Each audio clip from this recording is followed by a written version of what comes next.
My dear aspirants, welcome to the BVM Studies YouTube channel. మనం ఇంతకు ముందు క్లాసులో శాతవాహనుల యుగానికి సంబంధించి వాళ్ళ యొక్క పరిపాలన విశేషాలను చూసాం. అందులోని భాగంగా ఇప్పుడు మనం వారి యొక్క స్థానిక పరిపాలన ఏ విధంగా ఉంది అంటే శాతవాహనుల కాలంలో లోకల్ బాడీ స్ట్రక్చర్ అనేది ఏ విధంగా ఉంది ఇప్పుడు మనం ఈ క్లాస్లో చూద్దాం. చూడండి, మొదటి పాయింట్లో మనం ఏడ్ చేశారు, సామంత రాజ్యాలు మినహా ఇతర శాతవాహన ప్రాంతాలను ఎలా అటండి ఆహారాలుగా విభజితమయ్యాయటండి. అంటే శాతవాహనులలో అంత పెద్ద సామ్రాజ్యంలోని ఏదైతే సామంత రాజ్యులు భూభాగాలు మినహాయించి 6 పరిపాలన తీసిన మిగతా ప్రాంతాన్ని ఏ విధంగా ఫస్ట్ విడగొట్టారంటే ఆహారాలుగా విడగొట్టారండి. అంటే ఇవి నేటి రాష్ట్రాలు. భారతదేశం ఎలా విభజితమైందండి, రాష్ట్రాలలాగా. రాష్ట్రాలు అనేది నెక్స్ట్ జిల్లాలని, ఆ జిల్లాలని ఆ తర్వాత మండలాలుగా, మండలాలు గ్రామాలుగా ఇలా విభజితమయ్యాయండి. అప్పుడు రాష్ట్రాలని శాతవాహనుల కాలంలో నాటి రాష్ట్రాలు ఏ విధంగా పిలిచేవారటండి, ఆహారాలుగా పిలిచేవారటండి. మనకి వాళ్ళ శాసనాల్లో కొన్ని ఆహారాల పేర్లు అయితే మనకు కనబడతాయండి. అవి చూడండి, అంటే కొన్ని రాష్ట్రాల పేర్లు ఇవి, శాతవాహనుల కాలం నాటి రాష్ట్రాల పేర్లు. అవి సోపారాహార, గోవర్ధనాహార, మామలాహార, శాతవాహన విహారములు. ఇవన్నీ కూడా మనకి ఏంటంటే వాళ్ళ శాసనాల్లో ఇవి శాతవాహనుల కాలంలో కొన్ని రాష్ట్రాలు, అంటే వాళ్ళ కాలంలో ఇలాగా వాళ్ళ రాజ్యం, ఈ రాష్ట్రాలు ఈ పేర్లు గల రాష్ట్రాలు వాళ్ళ దగ్గర ఉన్నాయి, వాళ్ళ సామ్రాజ్యంలో ఉన్నాయి అని మనకు తెలుస్తుంది అన్నమాట వాళ్ళ శాసనాల బట్టి. చూడండి, రాజధాని నగరాల పేర్లే రాష్ట్రాలకు వర్తించేవి. అంటే ఆనాటి మెయిన్ ఇంపార్టెంట్ ఏదైతే క్యాపిటల్ నగరం ఉందో, మన అమరావతి మన క్యాపిటల్ కదండి. మన అమరావతి పేరే మన ఆంధ్రప్రదేశ్కి ఉండేది అనమాట. అప్పుడు ఆంధ్రప్రదేశ్ అని పేరు కాకుండా అమరావతి ఆ రాష్ట్రం పేరు. ఇలాగా క్యాపిటల్ పేరు ఏదైతే ఉందో అదే పేరు ఆ రాష్ట్రానికి కూడా వర్తించేది అనమాట. క్యాపిటల్ పేరే రాష్ట్రం పేరు. ఇక ఈ రాష్ట్రానికి ఎవరు పరిపాలకులుగా ఉండేవారు అంటే, ఈ రాష్ట్రానికి సంబంధించి సీఎం ఎవరు అంటే, ఆ సీఎంని ఆ రోజు ఎలా పిలిచేవారటండి, అమాత్యులు అని పిలిచేవారటండి. ఎలా అండి, అమాత్యులు అని పిలిచేవారు అన్నమాట. అంటే ఇప్పుడు సీఎంఏ, అప్పుడు అమాత్యులు అని అర్థం. ఇక్కడ ఈ అమాత్యులు అనే పదవి చూడండి, సీఎం పదవి వంశపార్యపరం హక్కు కాదండి. అంటే సీఎం తర్వాత వాడి కొడుకే మళ్ళీ సీఎం అవ్వడం, అంటే వాడి కొడుకే దాన్ని పరిపాలించడం అనేది వంశపారంగా హక్కు అనమాట. ఎలాంటి ఎలక్షన్లు గట్ట ఏటి లేకుండా. అప్పుడు ఇలా ఉండేది కాదు. అప్పుడు కూడా సేమ్ ఈ వంశపార్యపరంగా అయితే జరిగేది కాదండి. అంటే తరచూ వీళ్ళు కూడా బదిలీ అయిపోతుండారు. వీళ్ళు కొడుకులు గట్టి ఇచ్చేయడం గట్ట జరిగిపోయేది కాదు. వారి యొక్క సామర్థ్యాలు బట్టి రాజుగారు చక్రవర్తి డిసైడ్ చేసేవారు అనమాట. చక్రవర్తి మాత్రం వంశపార్యపర్యపరమే, కానీ రాష్ట్రంలో ఉండే ఈ అమాత్యుడు మాత్రం వంశపార్యపర్యపరం కాదండి. వీళ్ళు కూడా తరచుగా ఈ రాష్ట్రాలకు సంబంధించిన సీఎంలు ఎవరైతే ఈ అమాత్యులు ఉన్నారో వీరు బదిలీ అవుతుండేవారు అనమాట. ఇక సిక్కులతోటి సంఘర్షణల వల్ల సరిహద్దు ప్రాంతాలకి రక్షణకు శాతవాహనులు ప్రత్యేక శ్రద్ధ వహించవలసి వచ్చేదనమాట. ఎందుకంటే ఆ టైంలో వీళ్ళు పక్కలో బల్యంగా ఎవరుండేవారండి. ఎనీ టైము అసలు వీళ్ళు సామ్రాజ్య పతనానికి ముఖ్య కారణమే సిక్కులతోనే తరచూ సంఘటనలండి. వీళ్ళని ఎదుర్కోవడానికి బలమైన సేనాధిపతులని సరిహద్దుల్లో పెట్టేవారండి. ఈ సేనాధిపతులకి ఏంటంటే వాళ్ళ ఆధీనంలో ఉన్న ప్రాంతాలను వాళ్ళకే ఇచ్చేసి వాళ్ళు సామంతులుగా చూసుకునేవారు అన్నమాట. ఈ సేనాధిపతులే ఇంచుమించు సామంతుల హోదా ఇచ్చేవారు అనమాట. ఎందుకు ఈ సామంతుల హోదా ఇచ్చేవారంటే, ఏదైనా యుద్ధం జరిగిన వెంటనే వీళ్ళు రాజుగారికి చెప్పాల్సిన అవసరం లేదు, వెంటనే రియాక్ట్ అయ్యి సామ్రాజ్యం మీద దాడి జరగకుండా వీళ్ళే సొంతంగా నిర్ణయాలు తీసుకోవడానికి అనుగుణంగా వీళ్ళకి సామంత హోదాలు కూడా ఇచ్చేవారు అనమాట. అలాగే కింది పాయింట్లో చూడండి, మనకి తరువాత ఈ సామంతులు వీళ్ళే క్రమంగా ఏంటంటే భూస్వాములు అయ్యారనమాట. వీళ్ళ కింద విచ్చలవిడి చాలా ఎక్కువ భూములు వీళ్ళ ఆధీనంలో ఉండడానికి ఇప్పుడు నేటి భూస్వామ్య వ్యవస్థకు దారి తీసింది ఇదని మనకి తయారు. వీళ్ళ వల్ల అప్పుడు ఉన్న శాతవాహనుల కాలంలో ఎవరైతే సరిహద్దుల ప్రాంతాల్లో ఉన్న సైన్యాధిపతులు భూస్వాములై క్రమంగా భూస్వాములు తయారయ్యారనమాట. వీళ్ళందరూ మనకి వీళ్ళు భూస్వాములు అయ్యారు అనే దానికి నిదర్శనం ఏంటంటే, మేకధోని శాసనంలోని గుల్మిక అనే పదాన్ని బట్టి మనకు తెలుస్తుందండి. అంటే ఈ మేకధోని శాసనంలో మనకి ఏంటంటే ఈ గుల్మిక అనే పదాన్ని బట్టి మనకు అర్థమవుతుంది వీళ్ళే ఈ సరిహద్దులో ఉన్న సేనాధిపతులే తరువాత భూస్వాములుగా తయారయ్యారనే పదానికి ఒక నిదర్శనమే ఈ గుల్మిక అనే పదం అండి. ఆ తర్వాత చూడండి, నగరాల్లో నిగమ సభ అనే పౌర సభలు పరిపాలన బాధ్యతలు వహించేవి. అంటే స్థానిక పరిపాలన గ్రామాల్లో ఒకలాగా, పట్టణాలు ఇప్పుడే చూస్తాను కండి, పట్టణాల్లో మనకి ఎవరండి జడ్పీటీసీ చైర్మన్ అనేసి ఇలా ఉంటారు కానీ గ్రామాలకు వచ్చే ప్రెసిడెంట్ అనేసి. ఆ టైంలోనే నగర పరిపాలన ఎవరి చేతుల్లో ఉండేదంటే నిగమ సభ అనే ఒక సభ ఉండేదండి.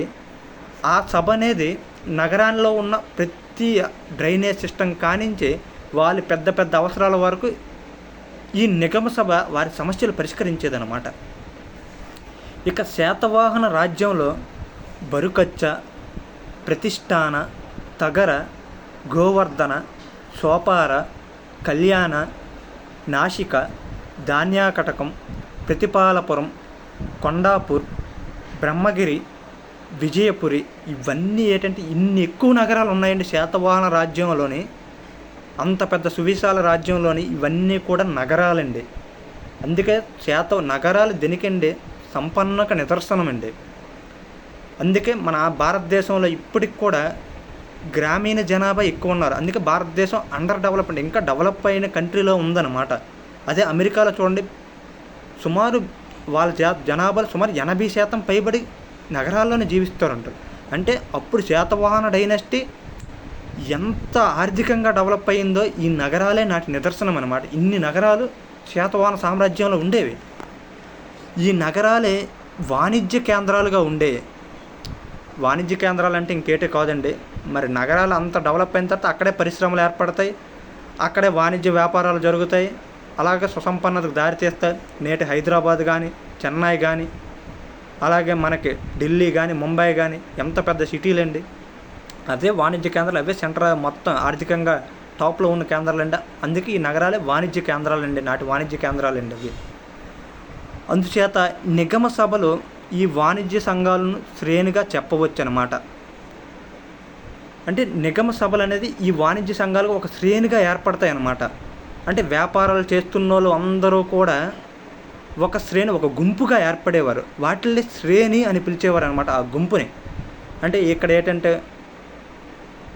చిన్న చిన్న ఐరన్ అమ్మేలో ఒక శ్రేణిగా, లేదా ఉల్లిపాయలు, బంగాళదుంపలు ఇలాంటి వాళ్ళు అమ్మిన వాళ్ళు ఒక శ్రేణిగా, ఇలాగ వ్యాపారం ఒక్కొక్క వ్యాపారం చేసిన వాళ్ళు వాళ్ళ వ్యాపారాల రీత్యా ఒక గుంపుగా ఏర్పడి వాళ్ళు ఒక బలంగా ఏర్పడి వాళ్ళు ఒక బ్యాంకుల వ్యవస్థగా కూడా ఈ కాలంలో జరిగిందండి. అది చూడండి, ఈ నిగమ సభల్లో సభ్యులు కొంతమంది గృహపతులు కూడా ఈ నిగమ సభలో సభ్యులుగా ఉండేవారు అన్నమాట. ఇక పరిపాలనకు ఇక చూద్దాం చూడండి. అంటే మనం ఇప్పటి వరకు నగర పరిపాలన ఏ విధంగా జరిగింది అని మనం చూసాం. ఇప్పుడు స్థానిక పరిపాలన విషయంలో గ్రామాల్లో ఏ విధంగా శాతవాహనుల కాలంలో పరిపాలనా విధానం ఉంది అని మనం చూడండి. వీరి పరిపాలనకు గ్రామం అనేది ప్రాతిపాదిక అండి. ప్రాతిపాదిక అంటే ఒక యూనిట్ గ్రామం కానించి మొదలవుతుంది అనమాట. గ్రామం తర్వాత మనకి ఇప్పుడైతే చూడండి, గ్రామాలే మనకి ఇప్పుడు ప్రాతిపాదిక. గ్రామాల కానించి మండలం, మండలం తర్వాత జిల్లా, జిల్లా తర్వాత రాష్ట్రం, రాష్ట్రం తర్వాత దేశం. అలాగే ఆ టైంలో కూడా గ్రామాన్నే ప్రాతిపాదికగా యూనిట్గా తీసుకునేవారు అనమాట. ఈ గ్రామానికి ఎవరు అధికారి ఉండేవారంటే అండి, గ్రామాన్ని పరిపాలించడానికి గ్రామిక లేదా గ్రామిణి అనే ఒక గ్రామాధికారి ఉండేవారు అనమాట. ఈ గ్రామిక లేదా ఈ గ్రామిణి అని ఈ గ్రామాధికారి మాత్రమే అధికారి, మొత్తం గ్రామంలో ఉన్న అధికారాన్ని మొత్తం ఇప్పుడు నేటి ప్రెసిడెంట్ లాగా ఇతను ఉండేవాడు అనమాట. గాథా సప్తసతి నుండి మనకి ఏడు తెలుస్తుందటండి, ఈ గ్రామని ఎవరైతే ఈ ప్రెసిడెంట్ ఉన్నాడో అధికార దర్పాలను ప్రదర్శించేవాడు అని తెలుస్తుంది. అంటే నేనే పెద్ద జమీందారు, పెద్ద కింగ్ మేకరు, కింగ్లా ఫీల్ అయ్యాడు అనమాట. కింద ఉన్న జనాలనే వాళ్ళ కింద బంట్రోతుల్లా చూసే సిచ్యువేషన్ ఆ టైంలో. అంత గ్రామాధికారి ఏ స్థితిలో ఉన్నాడంటే అంత ఉచ్చ స్థితిలో అతను ఊహించుకొని అలాగే అధికార దర్పాలను కూడా అంతే ప్రదర్శించేవాడు అందరి ముందు. ఇక మనకేంటంటే ఈ గ్రామాల్లోనే తరచు మనకి, ఎందుకంటే శాతవాహనులు ఎప్పుడు కూడా సైనిక దాడులు, ఎప్పుడు యుద్ధాలు జరుగుతూ ఉండే కండి. ఈ సైనిక దాడుల వల్ల గ్రామంలో తలారులు అంటే ఇప్పుడు నేటి పోలీసు వ్యవస్థ అనమాట. తలారులు ఆ టైంలో గ్రామాన్ని రక్షకులు అనమాట. వీళ్ళు వాళ్ళ ఎప్పుడు కూడా గ్రామస్తులకి బెడద వాటిల్తూనే ఉండేదండి. ఈ తలారులు కూడా కరెక్ట్గా ఉండేవారు కాదనమాట. అక్కడ ఉన్న స్త్రీలను ఇబ్బంది పెట్టడమో కానీ, లేదా చులకనగా మిగతా ప్రజల్లో వాళ్ళ కింద నచ్చినట్టుగా వెట్టి చాకరీ చేయించుకోవడం కానీ పెద్ద దీనిలా చూసుకునేవారండి. అందుకని గ్రామస్తులు కూడా వీళ్ళతోని కూడా తలారులతో కూడా ఇబ్బందులు పడే సిచ్యువేషన్లు ఉన్నాయి. ఇక మనం ఇప్పుడు ఏంటంటే శాతవాహనుల యొక్క ఆర్థిక పరిస్థితి ఎలా ఉంది అనేది చాలా క్షుణ్ణంగా విశ్లేషించుకుందామండి. చూడండి, శాతవాహన యుగంలోని ఆంధ్రదేశంతో సహా దక్షిణాపథం అపూర్వమైన ఆర్థిక వికాసం సాధించిందండి. ఇక్కడ ఏంటి చెప్తున్నారంటే మన శాతవాహనుల కాలంలో మన ఆంధ్రప్రదేశే కాదు మొత్తం యావత్ దక్షిణ భారతదేశం మొత్తం కూడా చాలా అంటే చాలా డెవలప్డ్గా ఉండేది. దేశంలోని విపరీతమైన వ్యవసాయం జరిగేది, చాలా ఎక్కువ పరిశ్రమలు ఉండేవి, వాణిజ్యం కూడా చాలా విపరీతంగా జరిగేది ఆ టైంలోని. ఇవన్నీ కూడా సమతూకంగా బ్యాలెన్స్డ్గా జరిగాయి. అందుకే శాతవాహనుల కన్నా అన్ని నగరాలు అంత నగర జనాభా పెరిగిందనమాట. గ్రామాల్లోనటండి అధిక సంఖ్యలో వ్యవసాయమే వృత్తిగా ఉండేదట.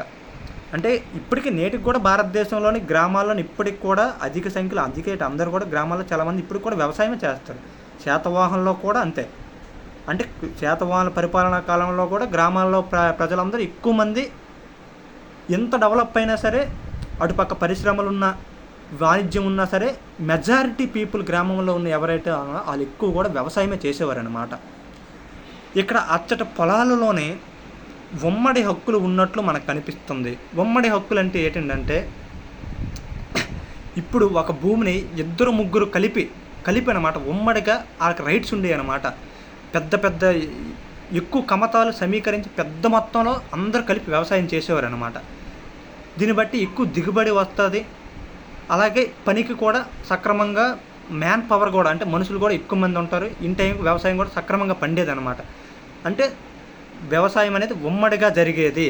పొలాల్లో కూడా ఉమ్మడి హక్కులు ఉండేవి. ఒకరికి కాకుండా నలుగురు కూడా సమాన హక్కు రైట్స్ ఉండేవి అనమాట పొలాల్లోని. ఇక బ్రాహ్మణులకు శ్రమణులకు దానం చేసిన భూములు నాటండి బహుశా శూద్రులు సాగు చేసేవారు. అంటే మనం మొట్టమొదటి అంతకుముందు క్లాస్లో ఏంటి చెప్పాము, శాతవాహన కాలంలోనే మొట్టమొదటిసారిగా ఈ దానాలు చేయడం, ఎవరికి బ్రాహ్మణులకు కానీ శ్రమణులకు కానీ దానాలు చేసే ఆచారం ఎక్కడ ప్రారంభమైంది? శాతవాహనుల యుగంలో ప్రారంభమైంది కదండి. వీళ్ళకి ఈ వ్యవసాయ భూములు ఇవన్నీ దానం చేసినప్పుడు ఈ బ్రాహ్మణులు కానీ శ్రమణులు కానీ పండించలేరండి. వీళ్ళు పండించడానికి ఎవరికి ఇచ్చిస్తుండారటండి? శూద్రులు అయిన వారికి సాగు చేయడానికి ఇచ్చేవారు అనమాట. ఈ సాగు చేయడానికి శూద్రులు సాగు చేసిన తర్వాత ఎంత మొత్తంలో మక్తా అంటే ఎంత వాటాను బ్రాహ్మణులకు చెల్లించారు అనేది మనకైతే తెలుసుకోవడానికి అయితే ఎలాంటి ఆధారం లేదండి. ఆ టైంలో ఆ బ్రాహ్మణుల భూమిని వీళ్ళు సాగు చేసినప్పుడు వీళ్ళకి ఎంత వాటా ఉండాలో వాళ్ళకి ఎంత వాటా ఉండాలనేది మనకు సరైన ఆధారం అయితే లేదు. చూడండి, కింది పాయింట్లోని గాథా సప్తసతి ప్రకారం, మన గాథా సప్తసతి అని దీన్ని బట్టి చెప్తాను చూడండి. ఆనాటేట గ్రామాల చుట్టూ అటండి మధ్యలో గ్రామం ఉంటే దాని చుట్టూ ఏంటంటే వరి, చెరుకు, జనుము, నువ్వులు ఇవన్నీ రకరకాల పొలాలు గ్రామాల చుట్టూ ఉండేటండి. మనకి ఇది ఎలా తెలుస్తుందంటే గాథా సప్తసతి అనే గ్రంథం ద్వారా మనకు తెలుస్తుందన్నమాట. అలాగే ప్రతి గ్రామంలో కూడా ఏంటండి బెల్లం పట్టీలు ఉండేటండి. అంటే ఇప్పుడు బెల్లం పట్టీలు మనకు తెలిసింది, చెరుకు ద్వారా బెల్లం తయారవుతే బెల్లం పట్టీలు కూడా ప్రతి గ్రామంలో కూడా ఉండేదన్నమాట. ఇలా ప్రతి గ్రామంలో కూడా ఏంటంటే ఈ బెల్లం పట్టీలు అనేది ప్రతి గ్రామంలో కూడా మనకు అక్కడ ఉంది. అలాగే మనకి ఇక్కడ ఏంటంటే కొబ్బరి తోటలు, ఆకు తోటలు సమృద్ధిగా పండే. అంటే ఇంత పంటలు పండి వ్యవసాయ గ్రామంలో ఉండే జనాభా కూడా ఆర్థికంగా పరిపుష్టంగా ఉన్నారన్నమాట. ఎకనామికల్గా వీరు కూడా చాలా డెవలప్డ్గా ఉన్నారు. నీటి పారుదల సౌకర్యాలటండి ఆ రోజుల్లో ప్రజలే కల్పించుకోరు ఉండేవారు. అంటే ప్రభువులు కాదు, రాజులు కల్పించలేదండి. ఇక్కడ వాళ్ళకి కావాల్సిన నీటి పారుదల సౌకర్యాలని ప్రజలే కల్పించుకుండేవారు అన్నమాట. అంటే నీటి పారుదల ఏంటంటే వ్యవసాయానికి సంబంధించిన నీరు అనమాట. వ్యవసాయ పొలాలకు నీరు ఉండాలి, కానీ పంట పండాలంటే ఆ నీటి పారుదల రాజులు పెద్ద పెద్ద డ్యాములు కట్టే వాళ్ళైతే కల్పించలేదు. ఆనాటి ప్రజలే ఒక నీటి పారుదల కావాల్సిన సౌకర్యం కాలువలు వాళ్ళే తవ్వించుకోవడం, కావాలంటే చెరువులు, కుంటలు గట్ట వాళ్ళే ఒక దగ్గరలో ఉన్న వాళ్ళే తవ్వించుకునేవారు అనమాట.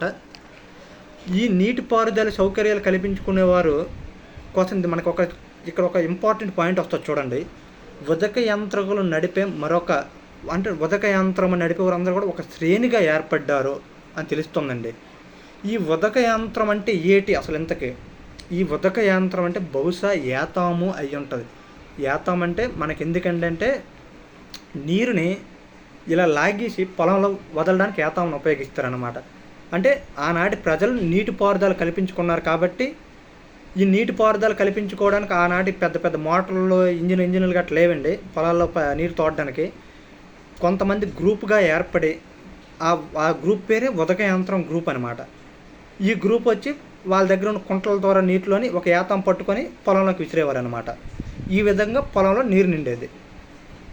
అలాగే పశువుల సహాయంతో మనకి వ్యవసాయం జరిగేదండి. ఇప్పటికి కూడా మన చాలా గ్రామాల్లో అయితే ఇప్పటికి కూడా ఎద్దులను ఉపయోగించి దుక్కు దున్నడం కానీ జరుగుతుంది. అప్పుడులో ఇంత ట్రాక్టర్లు కానీ ఇవన్నీ లేవు కదా.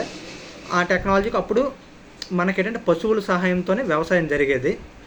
నాగళ్ళు లాగడానికి అంటే భూమిని దున్నాలి కదండి, దున్నడానికి నాగలు ఉపయోగిస్తారు. ఈ నాగలు నాగడానికి గాడిదలు కూడా ఉపయోగించేవారు.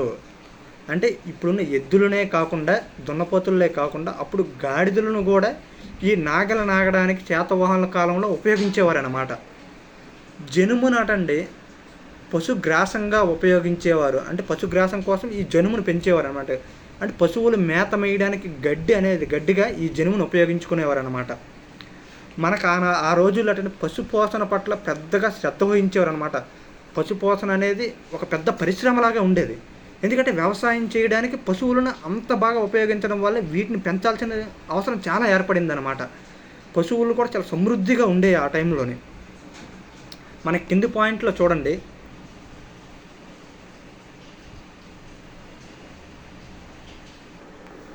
ఆ రోజుల్లో మనకేంటంటే ఈ పశుపోషణ మీద విపరీతమైన శ్రద్ధ ఉండేదన్నమాట. మనకి మొదటి శాతకర్ణి 43,000 గోవులను 27,000 గుర్రాలను దానం చేశాడని మనకు తెలుసు. అంటే మనకి దొరికిన ఆధారం అనమాట.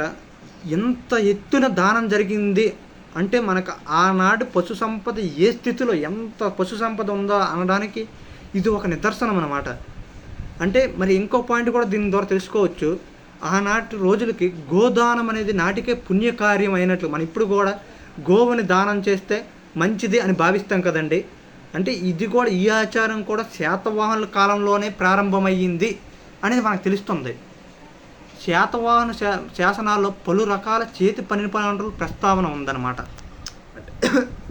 వారి శాసనాల్లోని మనకి చేతితో పనిచేసే చాలామంది యొక్క ప్రస్తావన అయితే మనకు వాళ్ళ శాసనాలు బట్టి కొన్ని సంఘాలు కొన్ని గ్రూపులు అయితే పేర్లు బయటపడ్డాయి. ఇది తరుచి ఇక్కడ కానించి అయితే ఒక బిట్ అయితే మన ఆంధ్రప్రదేశ్ సర్వీస్ కమిషన్లో చాలాసార్లు అడగడం జరిగిందండి. ఇక్కడ కాంచి బిట్లు ఇది ఎస్ఐ కానిస్టేబుల్ కూడా తరచుగా అడిగారు. చూడండి ఇక్కడ కొలిక శ్రేణి అంటే ఏంటంటే నేటి సాలి పని వారిని ఆ రోజు కొలిక శ్రేణి అని పిలిచేవారు అనమాట. కులార అంటే నేటి కొమ్మరి పనివారిని కులార అని పిలిచేవారు అనమాట. అంటే కొమ్మరి పని చేసేవారిని ఆ రోజుల్లో కులార అని పిలిచేవారు అనమాట. తిలపిసక అంటే నేటి గానుగాడించి నూనె తీస్తారు కదండి. ఇప్పుడు నూనె తీసేవారిని గానుగులాడించి ఈ తిలపిసక నూనె తీసేవారిని ఆ రోజుల్లో ఏంటంటే తిలపిసక అని పిలిచేవారు శాతవాహనుల కాలంలో. ఇప్పుడు కంచు పని చేస్తున్న వారిని శాతవాహనుల కాలంలో కసకార అని పిలిచేవారు అనమాట. ఎలాగండి, కసకార అంటే కంచు పని చేస్తున్నవారు అనమాట. కమర అంటే మన కమ్మరి వృత్తి అండి.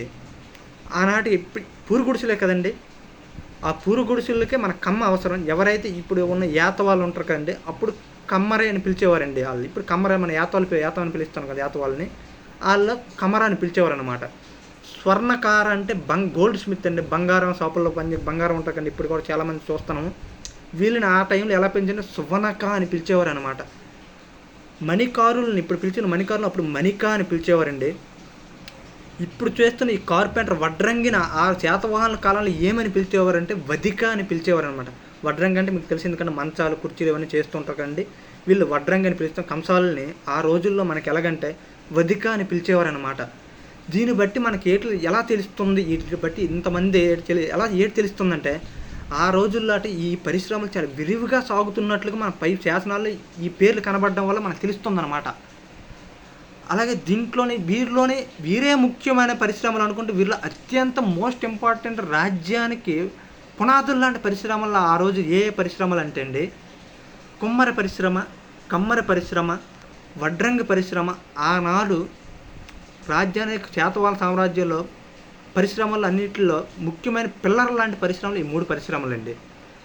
అలాగే మనకి ఇప్పుడు కింది పాయింట్లు చూడండి. కొండాపూర్, మస్కి, పైఠాన్ ప్రాంతాల్లో దొరికిన మున్మయ పాత్రలు కొన్ని శకలాలు దొరికాయి అన్నమాట. మట్టి పాత్రల శకలాలు దొరికి ఈ పాత్రలను ఒక పండితుడు పరిశీలించాడు. ఆ పండితుడు పరిశీలించి ఆనాటి కులారులను అంటే ఈ కుమ్మరి పనులని ఉద్దేశిస్తూ ఒక స్టేట్మెంట్ ఇస్తాడండి. ఎవరండి? ఈ యజ్ఞాని పండితుడు ఆ పాత్ర పరిశీలించి ఒక స్టేట్మెంట్ ఇచ్చాడండి. ఆ స్టేట్మెంట్ మీరు బాగా గుర్తుపెట్టుకోవాలి. ఏంటంటే ఆ స్టేట్మెంట్ అంటే చూడండి, యజ్ఞాని పండితుడు అంటాడు, కులారులు పనితనంలో కానీ కళా దృష్టిలో కానీ శిల్పులకి ఏమాత్రం తీసిపోరని పేర్కొనండి. ఎవరండి? యజ్ఞాని పండితుడు. ఎవరిని ఉద్దేశించి అన్నారండి? కులారులని ఉద్దేశం అంటే కుమ్మరి వారిని ఉద్దేశిస్తూ కుమ్మరులు ఎంత బాగా తయారు చేసేవారటండి. ఒక కుండను తయారు చేసిన దాని మీద డిజైన్లు కూడా శిల్పులకి ఏమాత్రం తీసుకురా అంత శ్రద్ధగా అంత నీట్గా డిజైన్ చేసేవారు అన్నమాట. ఆనాడటండి కలపతోనటండి రథాలు, కుర్చీలు, బల్లలు, చెయ్యలు, వాహనాలు తయారు చేశారు. దీంతోనటండి కలపతో తయారు చేసేవారట. ఇవన్నీ కుర్చీలు, రథాలు, బల్లలు, చెయ్యలు, వాహనాలు ఇవన్నీ కూడా కలపతో తయారు చేసేవారు అన్నమాట. మనకి ఇలాంటివన్నీ కూడా తయారు చేశారు అంటే వీటి నమూనాలు నాటి శిల్పాల్లో కనబడుతున్నాయి. అంటే ఇవి కూడా ఆనాడు తయారు చేశారంటే ఏంటంటే ఇప్పుడున్న శిల్పాలు బయటపడ్డాకంటే ఆ శిల్పాల్లో వీటికి సంబంధించిన బొమ్మలు ఉన్నాయన్నమాట. అందువల్ల ఇవి కూడా తయారు చేశారు అని మనకు తెలుస్తుంది. ఇక మిశ్రమ లోహాలు తయారు చేయడంలోనటండి కుమ్మరులు సిద్ధవస్తులు. మిమ్మల్ని అడగొచ్చండి, మిశ్రమ లోహాలు తయారు చేయడంలో క్రింది ఏ శ్రేణి సిద్ధవస్తులు అంటే కుమ్మరులండి. ఈ కుమ్మరులు మిశ్రమ లోహాలు తయారు చేయడంలో చాలా సిద్ధవస్తులు. ఆనాడు కంచు, ఇత్తడి ప్రతిమలు, దీపస్తంభాలు, పాత్రలు మొదలైనవి ఎక్కడ దొరికాయటండి? బ్రహ్మపురి, పైఠాన్, అమరావతిలు మొదలైన చోట్లు వీళ్ళు సిద్ధవస్తులు అని మనకు తెలియడానికి ఏంటంటే ఆనాటి పనిముట్లు బయటపడ్డాయి అన్నమాట. ఈ మిశ్రమ లోహాలకు సంబంధించిన పనిముట్లు ఏ ప్రాంతాల్లో బయటపడ్డాయంటే మనకి ఈ బ్రహ్మపురి, పైఠాన్, అమరావతి ప్రాంతాల్లో మన మొదలైన చోట్లు దొరికాయి అన్నమాట. ఆ రోజుల్లో ముఖ్యంగా ఆభరణాలు అనేవి వేట్లతో తయారు చేసేవారంటే ఇప్పుడు కూడా మనకి ఆభరణాలు అనేది బంగారంతోనే తయారు చేస్తారు, వెండితో కూడా తయారు చేస్తారు. అలాగే మనకి ఇంకేంటంటే డైమండ్తో కూడా మనకు ఆభరణాలు అయితే ఉన్నాయి. ఇంకా ప్లాటినం కూడా కొన్నిటిలో ఉపయోగిస్తారు. అంటే ఆనాడు మనకి ఆభరణాలు తయారు చేయడానికి ముఖ్యంగా ఉపయోగించింది అయితే మాత్రం బంగారమేనండి. బంగారాన్ని ఉపయోగించే ఆనాడు ఆభరణాలు తయారు చేసుకునేవారు అన్నమాట. శిల్పాలలో కనిపించే నాటి ఆభరణాలలో మంచి పనితనం కనిపిస్తుంది. అంటే ఎలాంటి గొప్ప గొప్ప డిజైన్లు అనేవి ఆ రోజుల్లో ఉన్నాయి. ఇప్పుడు చూడండి, మన హారం చేస్తే రకరకాల డిజైన్లు సెలెక్ట్ చేస్తాం. అంటే ఆ రోజుల్లో కూడా మనకి బంగారంతోనే తయారు చేసిన ఈ ఏవైతే ఉన్నాయో ఆభరణాలు రకరకాల డిజైన్లు ఉండేయండి. ఇలాంటి రకరకాల డిజైన్లు ఉన్నాయని మనకి ఎలా తెలిసిందటండి? ఆనాటి శిల్పాల్లో అంటే లేడీస్ శిల్పాలు ఉంటాయి కండి, బయటపడ్డాయి కండి. ఆ శిల్పాల్లో వాళ్ళు ధరించిన ఆభరణాలే మనకి నిదర్శనం అన్నమాట. ఇన్ని రకాల డిజైన్లు ఉండేయటండి. అలాగే ప్రతి పరిశ్రమలోనటండి చేతి పనివాళ్ళు అందరూ కూడా శ్రేణిగా ఏర్పడడం అటండి నాటి ప్రత్యేకత. అంటే శాతవాహనుల కాలంలో ఒక ప్రత్యేకత ఏంటంటే అండి ప్రతి పరిశ్రమలో ఉండేది కానీ పరిశ్రమలన్నీ ఆ పరిశ్రమలో చేతి పనివాళ్ళు అందరూ కూడా ఒక శ్రేణికి ఒక గుంపుగా ఏర్పడేవారు అన్నమాట. ఈ శ్రేణికి మనకు నాయకుడు ఎవరంటే శ్రేష్ఠి అండి.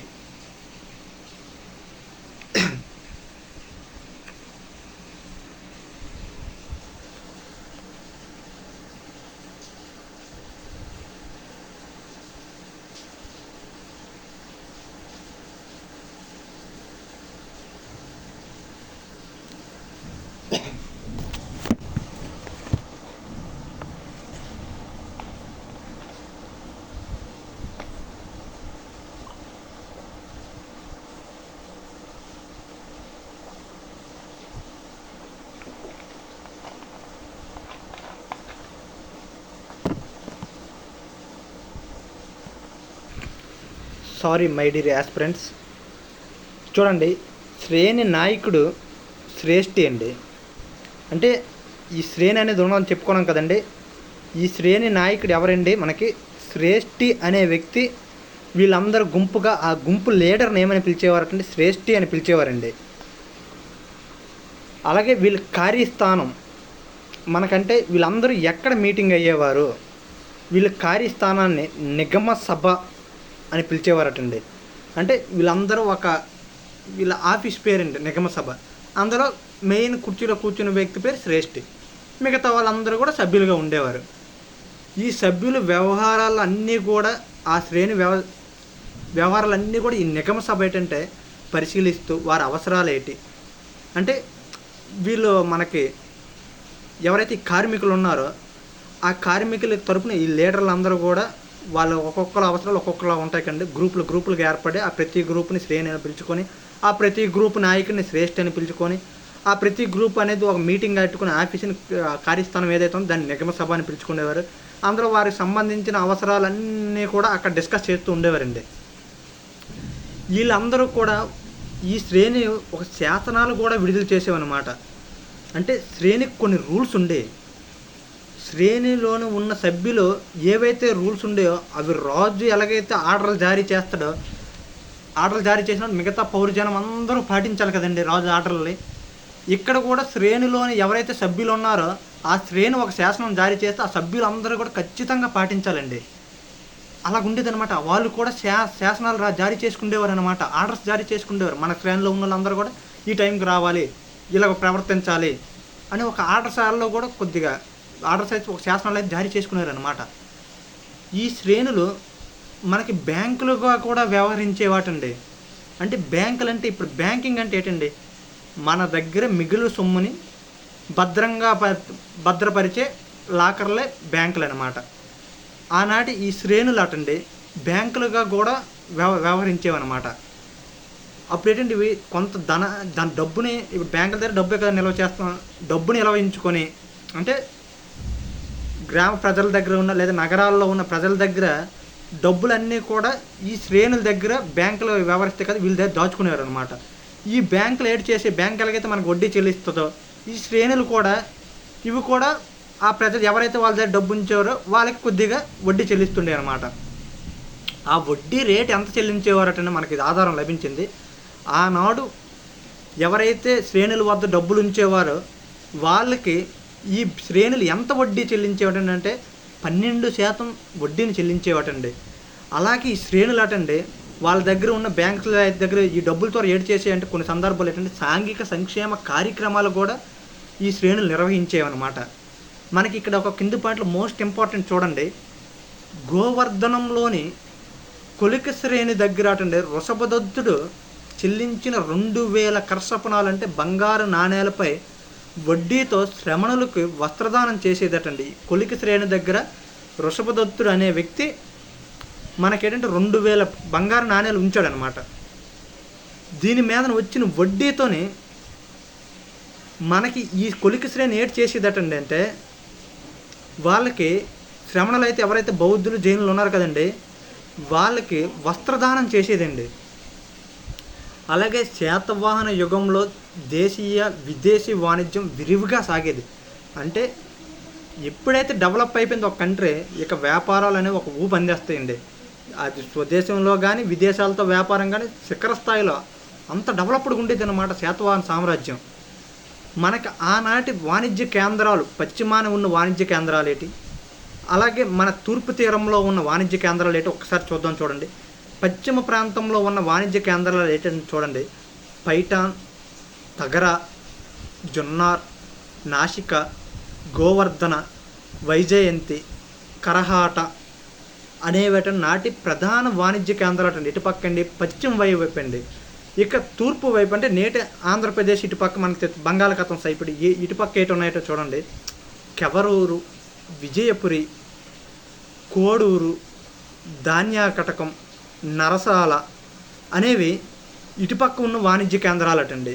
ఇటుపక్కండి మనకి ఈ తూర్పు వైపు ఉన్న వాణిజ్య కేంద్రాలు అనేవి ఈ కింద ఉన్నవండి. మనకి ఇవన్నీ కూడా ఈ వాణిజ్య కేంద్రాలు అనేసి మనకి ఎలా తెలుస్తుందంటే అమరావతి శాసనం ద్వారా ఇవన్నీ కూడా ఈ తూర్పు తీరంలో ఉన్న వాణిజ్య కేంద్రాలు మనకు ఆధారం ఏంటంటే అమరావతి శాసనంలో ఇవన్నీ పేర్కొన్నారన్నమాట. దేశీయ వాణిజ్య కేంద్రాలను వీటిని రేవు పట్టణాలతో కలుపుతూ రహదారులు ఉండేవటండి.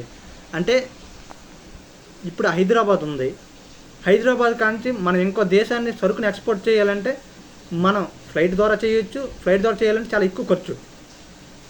ఇంకోటి బెస్ట్ ఆప్షన్ ఏంటంటే సముద్ర మార్గం ద్వారా చేయొచ్చు. హైదరాబాద్ పక్కన సముద్రం ఉందేటండి, సముద్రం లేదు కదా. ఆ సరుకుని మన వైజాగ్ పట్టుకొని వచ్చి వైజాగ్ కాంచి ఇక్కడ పోర్టు కాంచి విదేశాలు బదిలీ చేయడం అనమాట. ఈ బదిలీ చేయడానికి ఏంటి కావాలి? రహదారి కావాలి కదండి. శాతవాహనుల కాలంలో కూడా దేశంలో ఎక్కడైతే మధ్యలో ఉన్న తీర ప్రాంతానికి దూరంగా మధ్యలో పట్టణాలు ఉన్నాయి కండి, ఈ పట్టణాలకు తీర ప్రాంతాలను కలుపుతూ రహదారులు ఉండేటండి. ఈ రహదారులు ఎక్కడ? తూర్పు తీరంలోనటండి. మచిలీపట్నం నుండి ఒకటి, వినుకొండ నుండి మరొకటి, 2 రహదారులు ఉండేటండి. ఈ 2 కూడా హైదరాబాద్ సమీపంలో ఎక్కడటండి? 2 రహదారులు ఎక్కడ? మచిలీపట్నం నుండి రహదారి, వినుకొండ నుంచి వెళ్ళిన రహదారి. ఇవి కూడా 2 కూడా హైదరాబాద్ సమీపంలో కలిసాయి అన్నమాట. అక్కడ కలిసి పశ్చిమ తీర రేవు పట్టణాలు కలిపేవి. అంటే ఇక్కడికి అక్కడికి మొత్తం అన్నీ కూడా లింకప్ ఉండేవి, ఈ రహదారులు ఉండేవి. మనకి ఎవరు చెప్పారండి? ప్లీట్ పండితుడి పరిశోధన బట్టి మనకు తెలిసిందనమాట. అంటే మచిలీపట్నం కొండి వినుకొండ నుండి రహదారులు హైదరాబాద్ సమీపంలో కలుసుకొని అది పశ్చిమ తీరంలో ఉన్న మనకు ముంబై దగ్గర ఉన్న అటుపక్క వరకు అంతవరకు రహదారులు ఉండేవి, ట్రాన్స్పోర్ట్ విపరీతంగా జరిగేది అనేసి మనకు తెలుస్తుంది. ఇక ఉత్తర దేశం అంటే మగధ నుండి అటండి మరొక మార్గం కళింగాలోని తోసల మీదుగా, అంటే మగధ కానించి, మగధ అంటే నేటి బీహారు ఉత్తరప్రదేశ్ అక్కడ కానించి జార్ఖండ్ మీదుగా ఒరిస్సా, అంటే ఒరిస్సా కళింగ అనమాట. ఒరిస్సా తోసల మీదుగా ఎక్కడ కృష్ణా ముఖద్వారం నుంచి ద్వారానికి వచ్చి అనమాట. కృష్ణానది ముఖద్వారానికి వచ్చి అంటే విజయవాడ దగ్గరికి వచ్చి అటు నుంచి రాయచూరు అంతర్వేది మీదుగా వైజయంతికి నడిచేదట. అంటే ఎంత పెద్ద రహదారి చూడండి. మగధ కానించి మన యొక్క అమరావతి మీద నుంచి వైజయంతిని కలుపుతూ ఇంత పెద్ద రహదారులు కూడా ఉండే అనమాట. ఈ రహదారులు ప్రయాణించడానికి నాటి మెయిన్ ఇంపార్టెంట్ ట్రాన్స్పోర్ట్ వెహికల్ ఏది అంటే ఇప్పుడంటే పెద్ద పెద్ద టిప్పర్ లారీలు, పెద్ద పెద్ద సరుకు వెహికల్స్ పెద్ద పెద్ద వచ్చేసాయి. ఆనాటి ఎలాగ ఎంత పెద్ద సరుకుని ఈ రహదారుల మీద దీని ద్వారా సరుకుని కొట్టుకుని వెళ్ళేవారంటే ఎడ్ల బండి ద్వారా కొట్టుకుని వెళ్ళేవారండి. ఆనాటి ప్రధాన ప్రయాణ సాధనం ఏంటంటే ఎడ్ల బండి అండి. ఇక వర్తకులు అయితే బిడారులుగా ఏర్పడి ప్రయాణం సాగించేవారు. బిడారులు అంటే ఏంటి కాదండి, చాలా గుంపులుగా వెళ్ళేవారండి. ఒకేసారి అందరూ కలిసి వెళ్ళేవారండి. ఎందుకంటే ఆ రోజుల్లో దొంగతనాలు, దోపిడీలు విపరీతంగా జరిగాయి. వీళ్ళు ఎలాగెళ్ళారంటే సరుకు పట్టుకొని వెళ్ళారంటే వీళ్ళు వెనకాల పెద్ద గుంపులుగా వెళ్ళి కొద్ది సైన్యాన్ని కూడా తోడుగా తీసుకుని వెళ్ళేవారు అనమాట.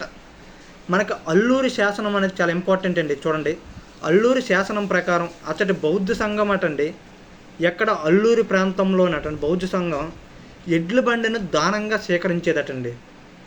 అంటే ఎడ్ల బండిని ఆ రోజు అల్లూరు ప్రాంతంలో ఉన్న బౌద్ధ సంఘం దానంగా స్వీకరించేదని మనకు అల్లూరి శాసనం ద్వారా మనకు తెలుస్తుందండి. ఈ దానంగా తీసుకునే ఎడ్ల బండ్లు అయితే ఉన్నాయి కదండి, ఈ బౌద్ధ సంఘం ఏదైతే అద్దెకు తీసుకుని వర్తలు దానాలు ఇచ్చారో ఎడ్ల బండ్లు, ఈ ఎడ్ల బండ్లు వీళ్ళు ఎలాగండి యూటిలైజ్ చేసుకుంటారట ఈ బౌద్ధ సంఘాలు, వీటిని వర్తకులకు అద్దెకి ఇచ్చారనమాట. ఎడ్ల బండ్లు ఏంటంటే వర్తకులకు అద్దెకి ఇచ్చి వీళ్ళకి కొద్ది వరకు వర్తకులు డబ్బులు ఇస్తారు కదండి, వాటితో వీళ్ళ యొక్క అవసరాలు తీర్చుకునేవారు ఈ బౌద్ధ గ్రూపులు. అలాగే నదులపై సరుకు రవాణా నాటికే చవకగా ఎప్పుడు కూడా నదుల మీద కానీ సముద్రాల మీద కానీ ప్రయాణం అంటే సరుకును ట్రాన్స్పోర్ట్ చేయడం మిగతా వీటితో కంపేర్ చేస్తే చాలా తక్కువ ధర అండి. అందుకే మనం ఎప్పుడు కూడా సరుకు అనేది షిప్పుల ద్వారా ఎక్కువ ఎగుమతి అవుతుంది. అది చాలా చవకగా జరిగేది. ఆ రోజుల్లో కూడా విపరీతంగా ట్రాన్స్పోర్ట్ జరిగాయి. ఇక రహదారుల మీద అటండి సత్రాలు, చలివేంద్రాలు. సత్రాలు అంటే ఎక్కడికక్కడ చిన్నపాటి రెస్టారెంట్లు లేదా విడిది గదులు లేదా బోటళ్ళు గట్ట అనేవి, చలివేంద్రాలు అవసరాలకు మధ్య మధ్య నీళ్ళు తాగడానికి కానీ వర్తకులుగా ఇవన్నీ కూడా ఎవరండి ఏర్పాటు చేసేవారు? రాజులు ఏర్పాటు చేశారు. మనకు సంబంధించిన ఆ ఊర్లో గ్రామాల ప్రజలు కాదండి, రాజులు ఈ ట్రాన్స్పోర్ట్ కోసం వాళ్ళకి వచ్చే పన్నుల ద్వారా కొద్ది వరకు వీళ్ళకి అవసరాల దృష్టి ఇవన్నీ కూడా రాజులు ఏర్పాటు చేసి ఉండేవారు. ఈ రహదారుల మీద ఏర్పాటు చేసే నదులు దాటడానికి ఆనాడు బల్లకట్టులను ఉపయోగించారు. బల్లకట్టు అంటే ఒక రకమైన పడవలే అంటే ఉపయోగించారు. ఎక్కువ మొత్తం సరుకు రవాణా పంపించడానికి బల్లకట్లు బాగా ఉపయోగపడతాయి అన్నమాట. ఈరోజు క్లాస్ ఇంతటితో అయితే మనకి ముగిసింది. తర్వాత క్లాసులో మిగతా శాతవాహనాలకు సంబంధించిన యుగ విశేషాల గురించి చూద్దాం. మన క్లాస్ మీకు నచ్చితే ఒక లైక్ చేయండి. ఎవరైతే సీరియస్గా చదువుతుంటారో మీ ఫ్రెండ్స్కి మాత్రం ఖచ్చితంగా తెలియచేయండి. ఓకే, ధన్యవాదాలు.